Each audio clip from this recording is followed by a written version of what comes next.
just something to consider. I got a few questions I'd like for some people to drop some answers in the comment section, just so I can get some clarification as to what the fuck went on today in New York with the Cleveland Browns versus the Jets. So we're going to start with this week. Cleveland Browns linebacker tests positive for the coronavirus.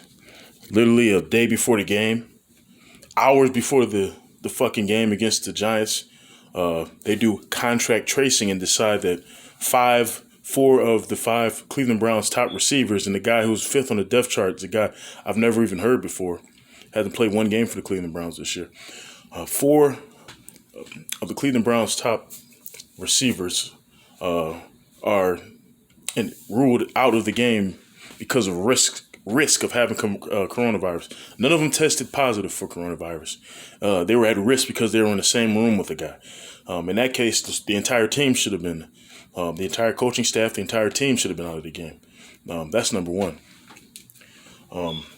Number two, they signed a bunch of guys off the, I don't know, they signed a few guys that of course I never heard of. They're out there playing with replacement players and scabs.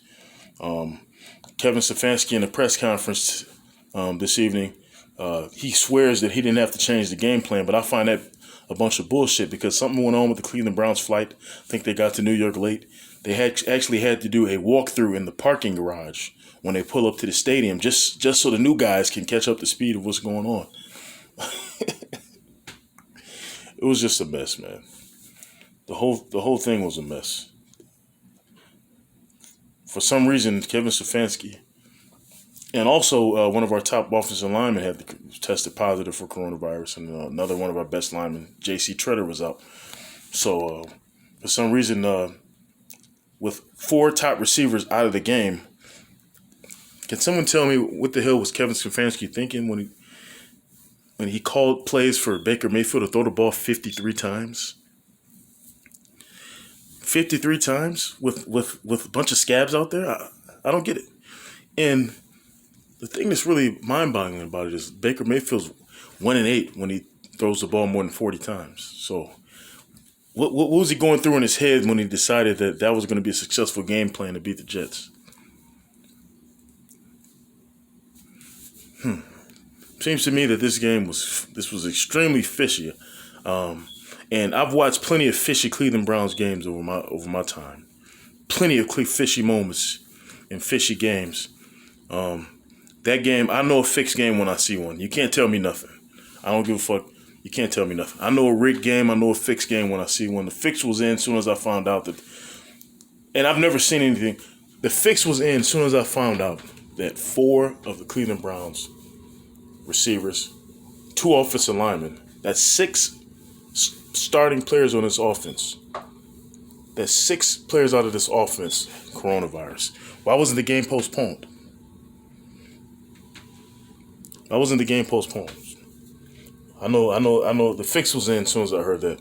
And the thing is, I don't know why I continue to watch this shit. It's obviously fucking rigged as much as the WWE is. It's just something that's embedded in the DNA of the culture of this country and myself personally. That it's something I just gotta let go. I gotta let go. You know.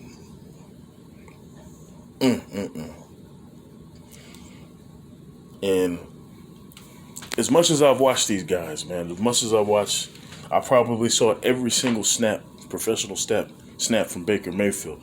I know when a game's fucking rigged. Kevin Stefanski is a very intelligent young individual. You know, the guy's a Harvard. I think he's a fucking Harvard guy or Ivy League guy. He's a very intelligent individual. He's a head coach at 38 years old. In fact, Frank Gore, there's several players in the league that's his age or they're older than him. The Jets running back is the same age as of our head coach, Kevin Stefanski. Very intelligent, very smart man. So an Ivy League education and a guy who chooses the game of football as a profession with an Ivy League education, why wouldn't you put two and two together? Okay, we got the top three running attack in the NFL. Two of the best athletes running back tandem in NFL history. We got 4 top receivers out of the game. Why are we throwing the ball 53 times with a guy who's have a track record of not being successful when he has to throw the ball more than 40 times? Now he's throwing it to scabs? Come on, man. The fix is in. Bullshit. I'm not upset about it. I'm just a little confused.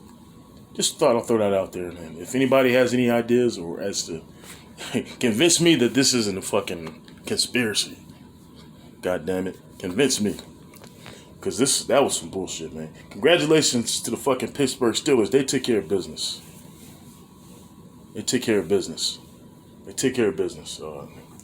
But yeah, it just seems like this whole thing was fishy to get the Ravens back in it. I don't know. I'm just a little confused as to a guy with an Ivy League education and a brilliant football mind. You got your top receivers out of the game. Why are we throwing it 40 times to scabs? I don't get it. Please hit me up in the comment section. Enlighten me.